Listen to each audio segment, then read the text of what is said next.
Okay, so good day, everyone. I am teacher Gisela Esquinas of Moles Senior High School. So I will be your teacher for this semester on General Biology 2. So you're done with General Biology 1. So now we will have part 2 of General Biology, which will be taken up this semester. So basically, I know you already have answered your modules by now. Some already have submitted their outputs. So very good. So this one will serve as a recap, a review, and additional information on what is genetic engineering, which is the first part of your module. Okay, so on your slide, you can see there are keywords that we will be using for this lesson, for this video lesson. The very big letters you see is what the D and DNA. So it stands for deoxyribonucleic acid.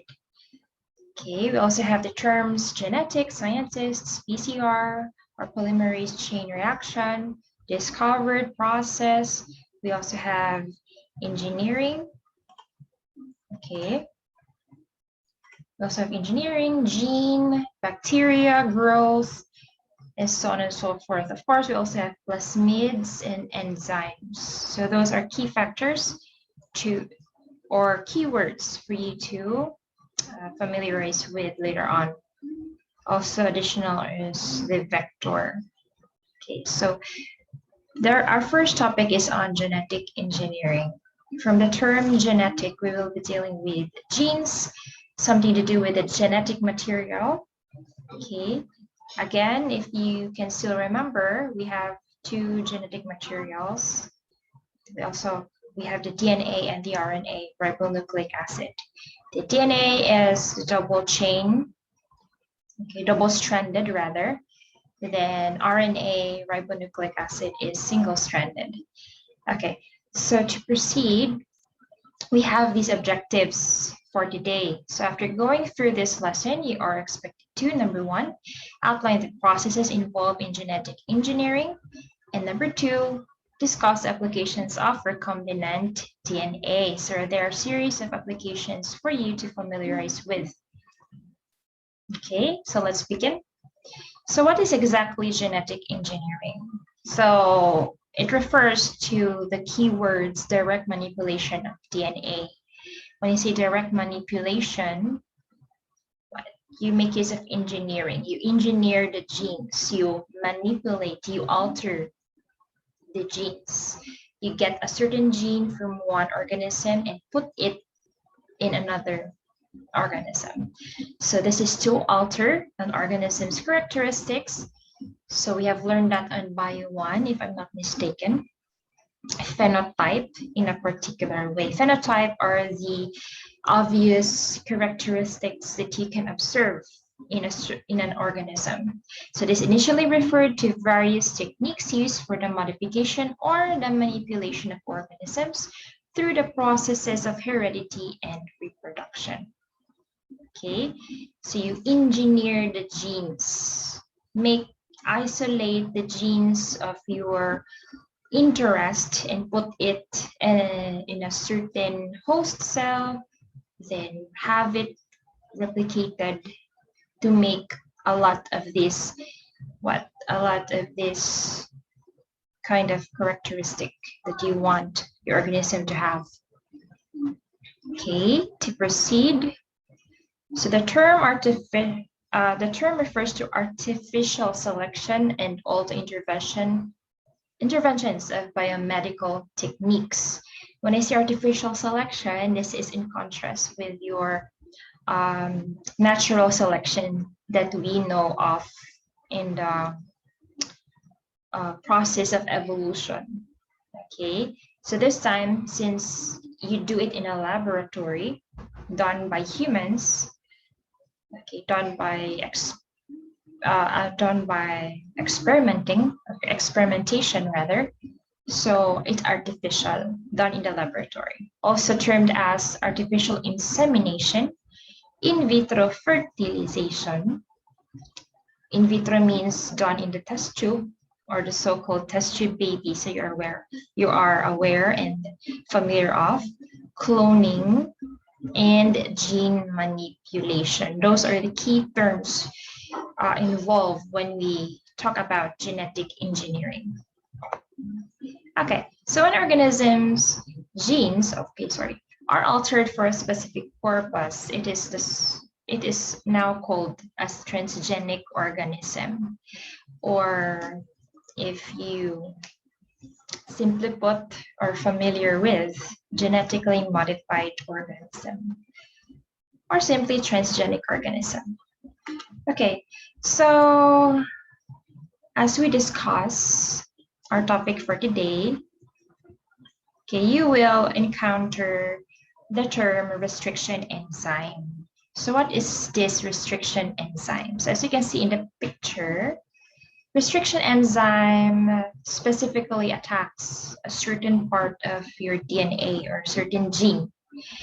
What happens is it splices or cuts off the genetic material. Okay, so in 1968, Werner Arber right here, a Swiss microbiologist, discovered the restriction enzymes. What is the purpose of these enzymes? It is used to cut the DNA at specific sequences. So key term for restriction enzyme is known as the molecular scissor. It cuts off, splices a part of your DNA to get, to either insert a certain gene or to get or to isolate a certain gene from this organism. So it acts as scissors. Okay, take note of that, restriction enzyme.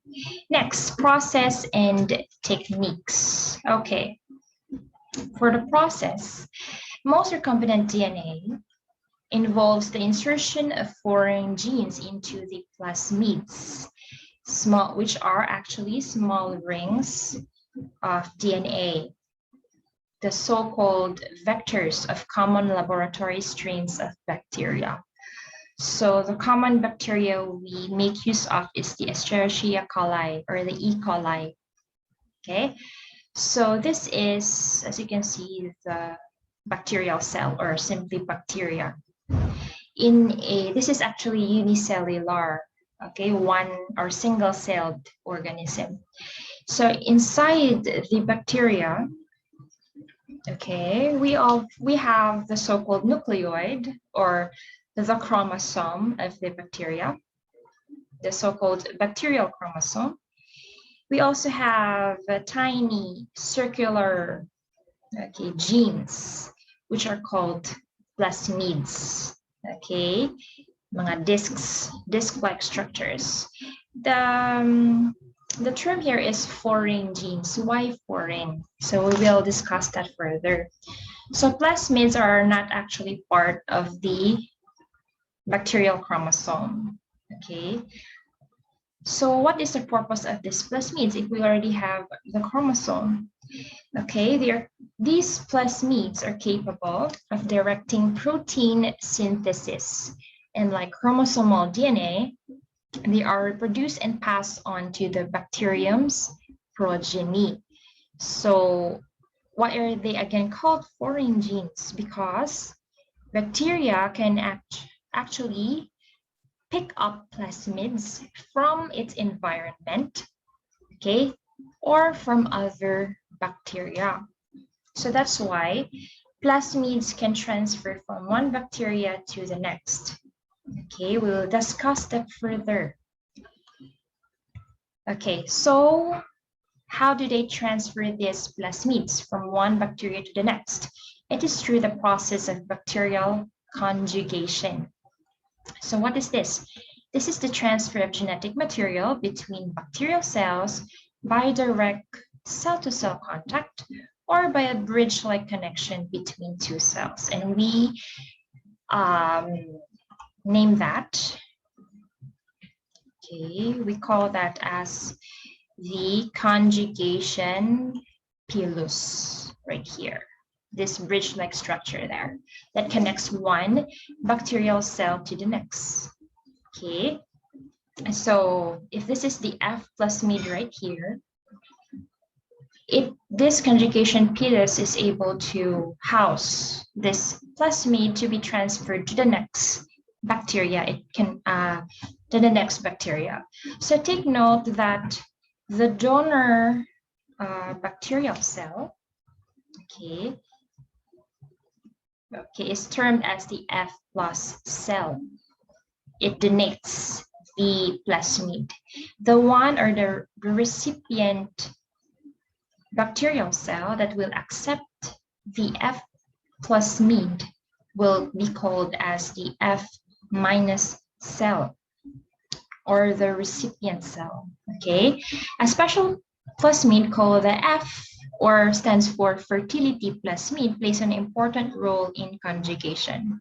So the F factor contains the genes that encourage cellular attachment during conjugation and accelerate plasmid transfer between conjugating bacterial cells. So we need this F plasmid, okay, or the fertility factor. So those cells again contributing the DNA, okay, where the plasmid originates is called the F plus donor cells, while the ones receiving will be called as the F negative or the recipient cell. Okay, plasmid will be transferred then. Okay, how? So the cells, number two, the cells contact one another through the conjugation pilus. One strand of plasmid DNA transfers to the recipient right here. Then, as you can see at the last portion, the conjugation pilus will disappear. Okay, therefore, the recipient synthesizes a complementary strand to become an F plus cell as well. So this bacterial cell, new F plus cell, will then be able to donate or give DNA again to an F negative cell. Okay, on the other hand. So the donor synthesizes a complementary strand, restoring its complete plasmid. Okay, so here are key points to remember. Plasmids usually contain a few genes only, including the very genes that makes a bacteria resistant to the antibiotics. Okay, take note of that. That's why you have to drink your antibiotics 7 days straight without missing. Okay, because if not, then this bacteria bacterium will then be able to resist the effect of this antibiotics. Okay, so for your sickness or illness to be completely healed, you need to take 7 straight days. Okay, you need to take the antibiotics for 7 straight days. So plasmids have relatively few genes, fewer than 30. It contains genes that impart antibiotic resistance. So up to 8 genes for resisting 8 different antibiotics, imagine. Okay, for one single plasmid, okay, one single circular plasmid that is actually able to resist 8 different antibiotics. Okay, 8 genes, each have different antibiotics targeted. Okay, so plasmids that are used experimentally for these purposes are again called as vectors. Okay, next. So plasmid transfer has been important in the rise of antibiotic resistance. So this will be discussed further later on using a video and a visual representation. But for your information, okay, if this is the plasmid, the circular portion here, there is an area of called the origin of replication. When replication processes occurs, the area for antibiotic resistance, and of course, the one we mentioned earlier, restriction enzyme recognition sites. So why recognition sites? So this site here, this is where your restriction enzymes or the molecular scissors will splice or cut off this vector or plasmid, either to get a specific gene or to insert a specific gene. Okay. Then we also have the term, take note, if there is molecular scissors, okay, called the restriction enzyme that cuts off or splices off your DNA, we also have the term ligase. Ligase is like a glue or a paste. Once a specific DNA or a gene is inserted here in your restriction enzyme recognition site, where your DNA is being spliced or cut off, na-insert na, and then na-insert na yung gene, desired gene that you want to replicate, then we simply have to glue the DNA back together through the so-called ligase, which acts like a glue. It's also a protein, of course, okay, that acts like a glue. Okay, next, so why are plasmids excellent DNA delivery factors? So there are 3 points, okay, stated here. Scientists can force bacteria to keep them. So virtually all plasmids that are used to deliver DNA contains genes for antibiotic resistance. Okay, so once bacteria have been treated with a plasmid, scientists grow them in the presence of antibiotic. Only those cells that contain the plasmid will survive, grow, and reproduce. The others will be killed by the antibiotic. Okay, number 2, they are copied independently. Plasmids can be copied numerous times. And imagine a bacterial cell can reproduce fast. So the reproduction rate is very fast. Therefore, you can produce a lot of you can copy the desired DNA that fast. So plasmids can be copied numerous times, regardless of whether the bacterial host is replicating its own DNA. And every time a plasmid vector is replicated, so is the introduced DNA that it contains. So we need a host cell or a bacterial cell rather, to reproduce the desired gene of choice fast. Then last but not the least, they are circular. So DNA that is circular is well suited to incorporate extra DNA sequences. This is because it can be cut open without falling apart. Then you can snap back to them. You can then snap back together once new DNA has been incorporated. So mas convenient siya. Okay. Now we have a picture here showing a picture of what do you call this? Inserting a human insulin gene of your choice. So for example, you want to produce a lot of insulin, no, for those diabetic patients. So first, of course, we need step 1 is we need a bacterium containing the plasmid or the vector to be used. So a small piece of circular DNA or a plasmid or vector is extracted from the bacteria. Number 2, we need restriction enzymes or the scissors. So that you can cut out the circular plasmid cut out the circular plasmid from the bacterium. Next, you insert your the red colored one here.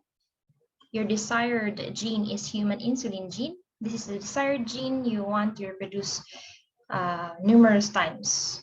So that's a human insulin gene inserted into the gap where you cut off using a restriction enzyme.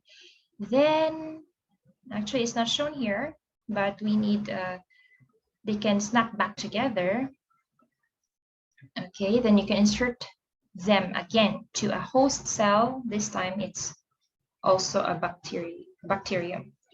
So it is now called as the genetically modified bacterium because it contains the human insulin gene already. Then because bacteria can replicate or reproduce fast, you can produce a lot of insulin protein out from that. You undergo fermentation process, purification process, then of course we put them in bottles that we know that is being used by diabetic patients. It's now ready for distribution. Okay, so the cell divides rapidly here. So again, producing a lot of insulin protein. So to create the large amounts of cells, the genetically modified bacteria are grown in large fermentation vessels right here, okay, that contain all the nutrients they need so that your bacteria will sustain and kept alive. The more the cells divide, the more insulin is produced. Take note of that. So when fermentation is complete, the mixture is filtered to release the insulin. Okay, so the extract through purification process, filtering process is done here. So then they are purified and packaged into bottles and insulin pens for distribution to patients with diabetes. Okay, that's a process, simple process of what gene cloning or genetic engineering. We make use of genetic engineering here. Okay, so before we proceed with applications of genetic engineering, let me share to you a video, okay, showing how the process is done. Okay, let's see. So let's have first gene cloning. Okay, for gene cloning, so by the way, I got this from YouTube. Okay, thank you for the source of this. The University of Nebraska provided this. Okay, so let me pause that one. The process of gene cloning is to locate and copy a specific gene from all the DNA in an organism. Okay, this bacteria contains a single gene of interest, the red segment right here, that genetic engineers want to clone to insert into another organism. Okay, the red one.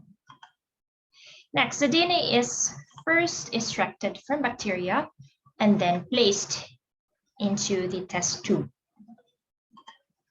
That. Then we make use of the molecular scissors, the restriction enzyme, to cut off. Okay, thereby in another test tube, we will extract bacterial plasmids, then cut using the same restriction enzyme. So again, okay, we make use of the molecular scissors to cut off bacterial plasmids. Next, okay, what's the next process? Okay, then the cut plasmids are then mixed together with the gene-sized pieces of DNA. Okay, so we already mixed. Okay, some of the cut plasmids may bond with themselves without a piece of the cut extracted DNA. Then one plasmid will bond themselves containing the red segment, containing the gene of your gene of interest. Okay. Next. Wait for a second. Okay.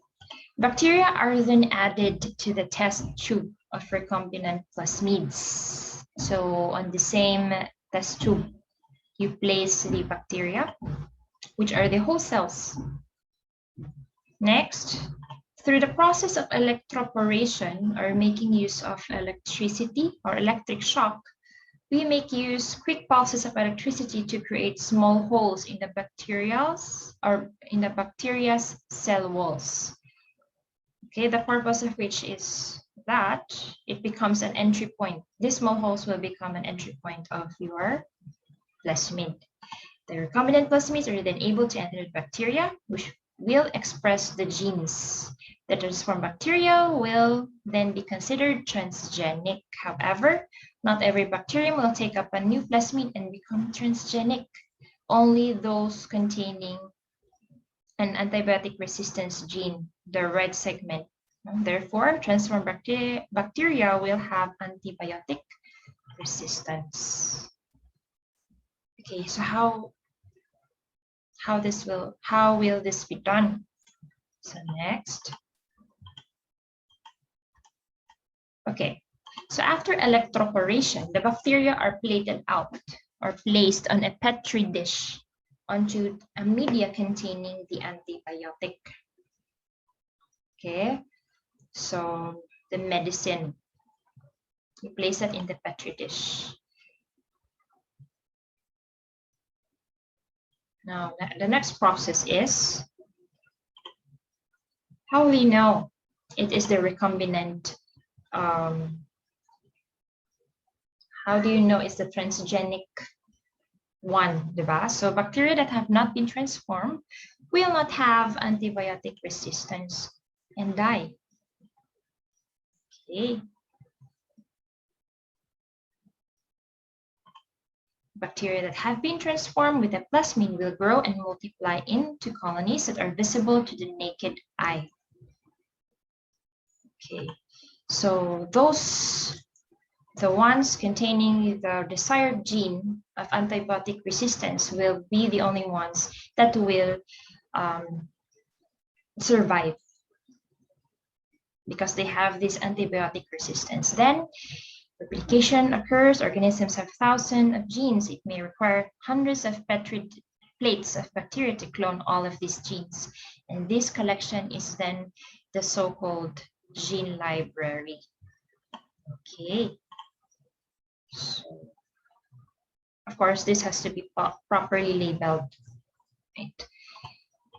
Next. So the genetic engineer must then find which bacteria colony transform with the gene of interest. Okay.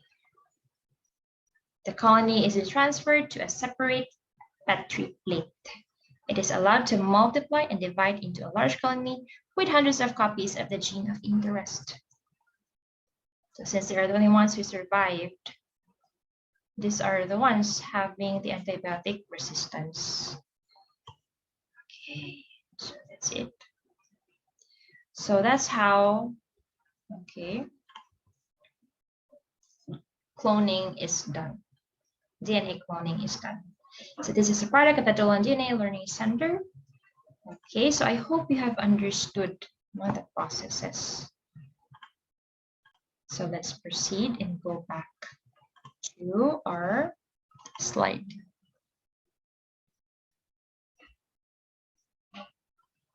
Okay, so back to the slide here.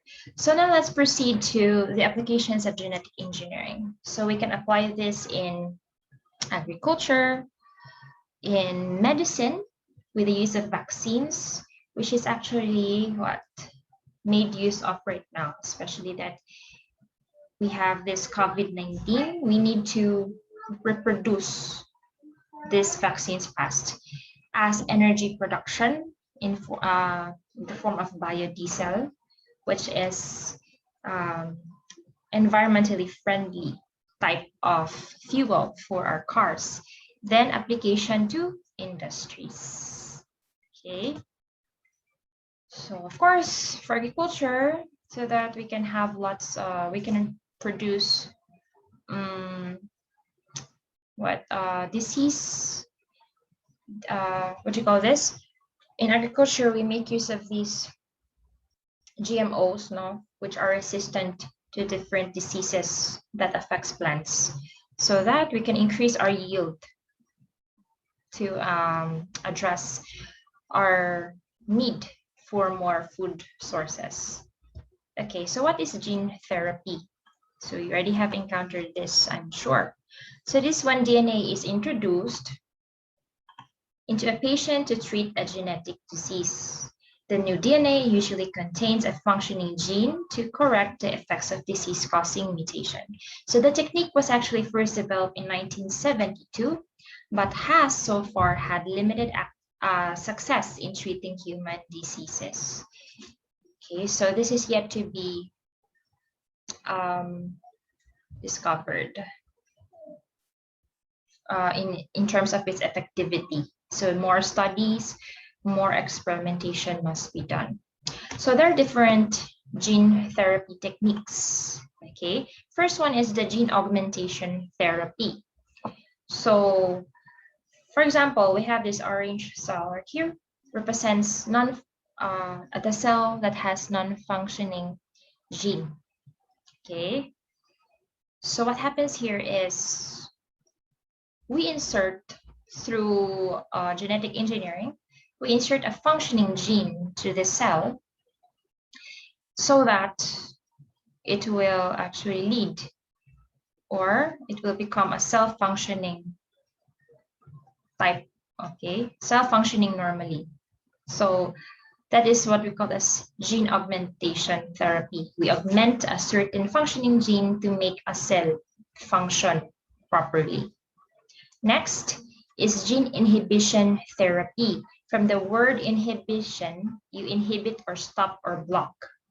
Okay, so if this is the cell containing the faulty gene represented by this orange rectangle shape, we insert a blocking gene. So that's why it's called gene inhibition.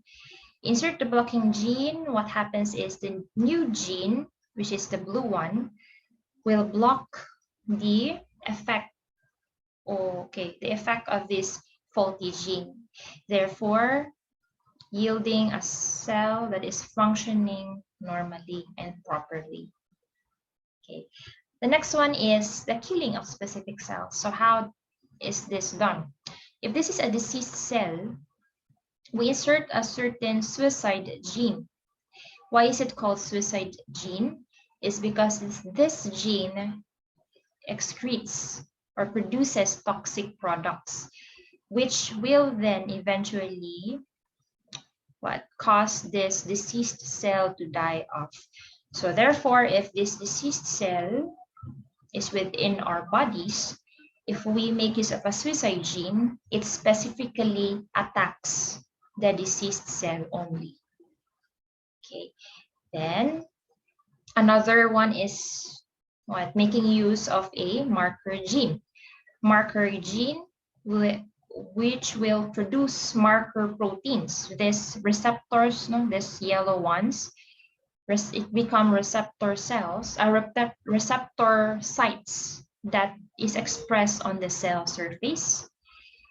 Then the process will then take place in a way that immune system attacks the marked cell. Okay, the immune system then attacks the marked cell because the receptor sites are specific. Okay, this marker gene, kumbaga, makes a certain mark so that the immune system will mark this diseased cell as a intruder. Okay, therefore attacking this cell, diseased cell, eventually causing this cell to die. So therefore, that is one way of gene therapy. So perhaps this is for cancer cells, for example. Okay, we can make use of these different techniques. So how is DNA transfer done? So number one process is, of course, we need a virus vector. So the virus vector will then house the new gene. So we insert a new gene there.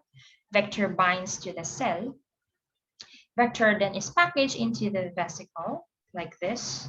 Vesicle breaks down, releasing the vector, eventually into the cytoplasm of the cell.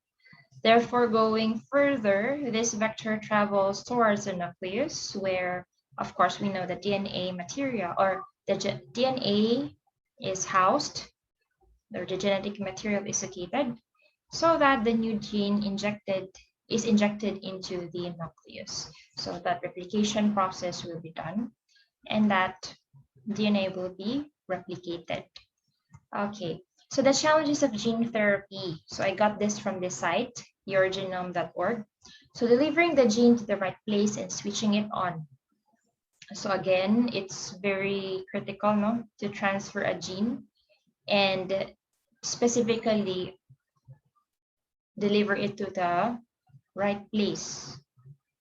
Then avoiding immune response, because anything that you put inside your body is actually marked as an intruder, diba? So that's why white blood cells attack any foreign objects, okay, that enters your body. So how do we avoid that immune response if we make use of gene therapy, right? Making sure that new gene doesn't disrupt the function of other genes.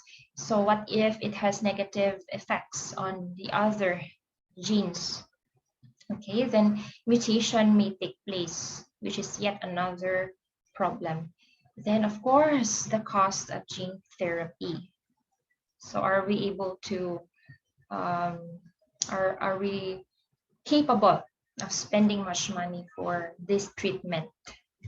Okay, so the first therapy drug approved in Europe, it was set to launch, priced at US dollars, no, costing about $1.4 million.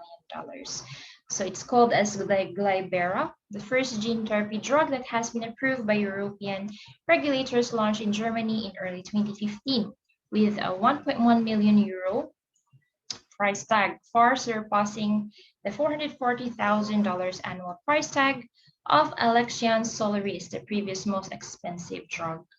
So imagine spending that much money just to have this gene therapy treatment. Okay, so why price for cell or gene therapy products is so high? Why is it so costly? Approved cell and gene therapy products on the market, all prices in US dollars. Okay, they are found here. So why? This because the process is not easy. It needs technology to perform this gene therapy. Okay, so why? Because of high cost of manufacturing, it's not easy. High cost of delivery to other countries, lack of comparative studies as evidence for reimbursement scheme, lack of competition because there are not a lot of gene therapy treatments yet released in the market, small market size, potential for cure, and hunger for return of investment. So the production is costly. They have to have this return of investment. Okay, the money spent to produce this is not also easy. So mahal. Okay, so now let's go on and discuss what is a GMO, genetically modified organism. This is an organism that has had its characteristic changed through the modification of DNA. GMO stands for genetically modified organism. Common examples of these crops used in agriculture and medical research. We make use of the so-called Bacillus thuringiensis. That's why we have the so-called BT corn. Okay, the BT corn actually has the so-called CRY proteins. Okay, within the BT corn, the Bacillus thuringiensis, which is a bacteria, okay, it contains the CRY proteins that kills pests, including other non-target organisms. So the problem is, although it kills pests, other non-target organisms can actually be affected. Okay, so that's the negative side effect of this GMOs. Okay, So are GMOs harmful? But what really are the harms posed by GMOs?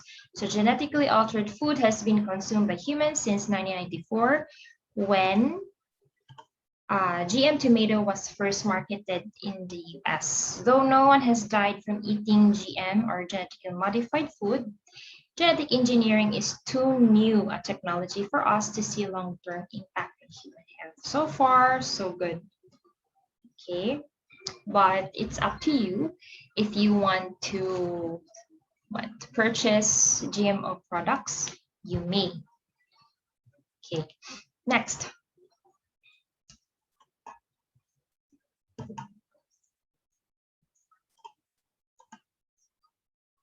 Okay, so this slide shows the fun facts or the facts on about GMO. So again, it's the direct human manipulation of organisms' DNA in a laboratory environment. So actually, the studies of GMOs has no long-term testing yet. So it will take decades, decades for the dangers of trans fats and other artificial food to become understood. Okay, so prevalence of GMOs, you probably eat GMOs every day. So about 30,000 different GMOs exist in the grocery store shelves, largely because of how many processed foods contain soy. So we're not really sure if we're already consuming GMOs. The effects are yet to be discovered. So percent of GMOs in total crop production in USA alone, 2011. Soybeans, 94%, cotton, 90%, corn, 88%. Let's see what is the public opinion regarding GMOs. Okay, 87% want GMOs labeled. 53% would not buy genetically modified food. So there has to be a label signifying that this product is a GMO, right? So how many of us have encountered food that are GMO labeled? So 87%. Then 50% do not want to buy genetically modified food. So take note, GMO is not plants and animals that are traditionally bred to achieve specific characteristics such as breeding dogs or cross-pollination of plants. Okay, yeah, let's proceed. So now, that is for agricultural purposes or the GMO, genetically modified organisms. Okay, now let's move on to the next part, which is on cloning. Okay, so we all are familiar with Dolly. Dolly was part of a series of experiments at the Roslin Institute that were trying to develop a better method for producing genetically modified livestock. If successful, this would mean fewer animals would need to be used in future experiments. The project rather also looked to make useful proteins in the sheep's milk. Over the years, Dolly had a total of 6 lambs with a ram called David. Okay. So this is Dolly. Dolly continued to have a normal quality of life until February 2003, when she developed a cough. A CT scan showed tumors in her lungs, and the decision was made to euthanize Dolly rather than risk her suffering. Dolly was put to sleep on February 14th, 2003 at the age of 6. Okay, so that's it. Dolly was actually euthanized because she developed a cough. So how does cloning take place? Okay, to fully understand, we have here a picture. Okay, we need, of course, a sheep donor that will donate the nucleus, donor for the egg cell. We also need a surrogate. Okay, surrogate where the egg cell or embryo is placed in the uterus of that surrogate sheep to enable for us to have this cloned lamb. Okay, so how is this process? Okay, so para mas claro, we'll have this representation. Okay, for a short while. Okay, so we'll have this representation presented to us by the Dolan DNA Learning Center. Copyright Cold Spring Harbor Laboratory. Okay, cloning 101. Okay, the ability to create a clone used to be science fiction. Dr. Ian Wilmot's group changed that in 1997 with the creation of Dolly the sheep. Since then, the debate on applying the technique to clone human beings has been ongoing. Based on all the discussion, it may sound like cloning, human or otherwise, is an easy process. Find out what is actually involved in the cloning process by viewing our short animation. Okay. So what are clones? Simply put, clones are organisms that have identical genetic material. In other words, the sequence of bases in their DNA is exactly the same. Long before the birth of Dolly, the sheep, clones had been observed in both nature and in the laboratory. So let's have an example for you to fully understand what cloning is. So when a couple has identical twins or triplets, the children are clones of one another because they're identical. Also, a plant cutting can be used to generate a clone. Prior to 1996, it was thought that cloning an entire animal could only be done with embryonic cells, the cells present in the early stages of an organism's development. In the 1950s, scientists generated entire frogs from embryonic frog cells. From frog embryo, this can actually fully develop into a grown frog. Okay, after a small number of cell divisions, embryonic cells start to change into the different types of cells that an organism needs, including cells that form muscle, blood, liver, etc. This process is called differentiation. So actually, the term that we know as stem cell, these cells have no function yet. Okay, but in this case, embryonic cells also has no function yet. So it is yet to develop into the so-called differentiated cells. When we say differentiated cells, these are cells that have already specific functions, such as nerve cells, blood cells, and muscle cells. Of course, nerve cells has its function to pass on the message, no, of the stimulus that your body interacted with to be sent to your brain and to process. Blood cells, of course, carry oxygen to give oxygen supply to your body. And of course, muscle cells that supports, of course, the movement of our body. So without muscle cells, we cannot move around, walk, or carry things with our hands. So these cells are now differentiated. So although each of these cells has the same genetic material, each cell can only access the genes needed for its particular function. Okay. Next, before the experiment at the Roslin Institute, it was thought that once cells differentiated, they could not be used to generate an entire organism.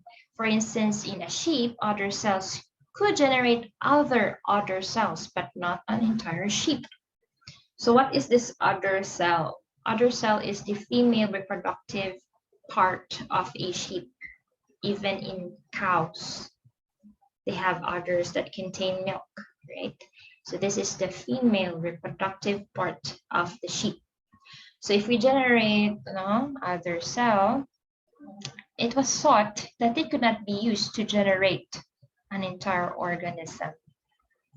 Okay, next. The scientists at the Roslin Institute solved this problem by growing sheep udder cells under starvation conditions. This put the cells in a state similar to embryonic cells. This is called the G0 state. The G0 state, if I'm not mistaken, is already discussed in the cell cycle. Take note that if a cell undergoes G0 state from the term zero, this cell stop or freeze from reproducing or replicating. That's the G0 state. This is through the process of starvation condition. Okay, so it's like putting this other cell to sleep. So it will just freeze its function of reproducing. It will put the cells into the state similar to embryonic cells with no function. Okay, next.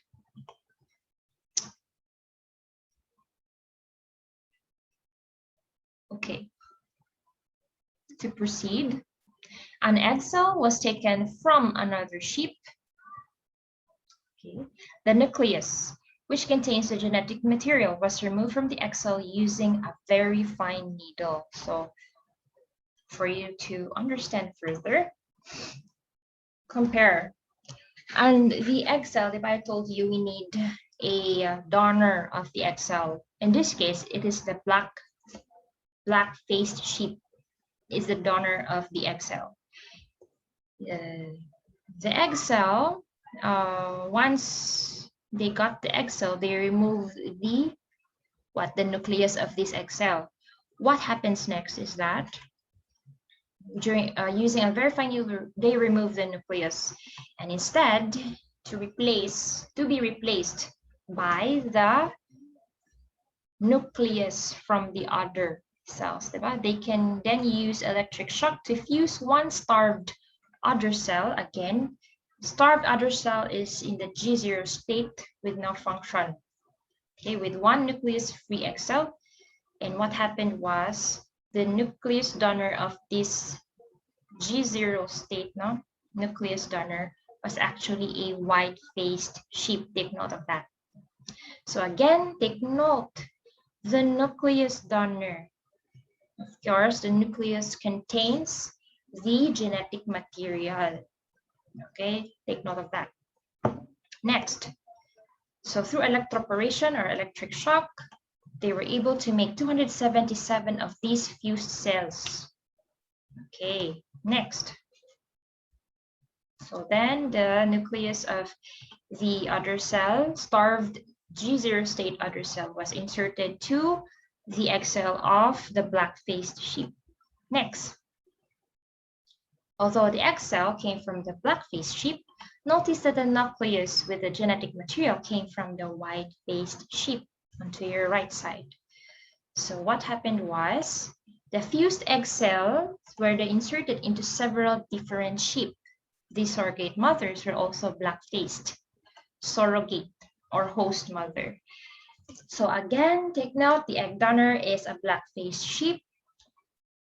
Okay, the nucleus of the egg was removed. Then the nucleus donor of the G0 state starved. Okay, nucleus of the other cells was from the nucleus donor of a white-faced rather sheep. Okay, insert as an egg cell. Then the egg cell was then placed on a host mother or the surrogate mother, which is also a black-faced sheep. Then of the 277 fused cells, only one progressed to form a developed lamb. So that lamb was named Dolly, born on July 5th, 1996. And take note, Dolly's face is white, like the nucleus donor, which was also white-faced. Okay, so take note how white-faced siya because the nucleus used was from a white-faced sheep. So therefore, okay, white-faced sheep si Dolly. Okay. Next, so I hope you have understood. Scientists found that Dolly had the same DNA as the other cells she came from. She's a clone of these other cells in G0 state again. Dolly has given birth to a lamb named Bonnie, produced the natural way. Okay, which was also a white-faced sheep. Other lambs have been born at the Roslin Institute through their cloning process. Some carry genes that will produce usable human drugs. Okay, so that's it. So that's the process. So I'll just fast forward this one. Okay, Dolly, the sheep, actually died at the age of 6. And we learned that she was euthanized because she developed a cold. Since the world said hello to Dolly, several other animals have also been cloned. So which animal? Okay, both Dolly and Cumulina, katong, right, the same process pa rin. From cells in the female reproductive system, cows also have been cloned using ovary and cumule cells with the same method that was used with Dolly. Pigs also have added to the clone animal menagerie. Scientists hope to use cloned pigs to grow organs that can be transplanted into humans. Okay, and that ends the process. I hope you learned something in the DNA cloning process. Okay, so to proceed, let's go back to our slides presented earlier. So actually, yeah, that sums up our discussion for today. I hope you learned something about genetic engineering and its uses. Okay, so if you have any questions, you may comment on this video, down this video. I will be posting this in your Facebook group page for your reference. Okay, so please stay tuned for another video lesson soon. Okay, good day and God bless.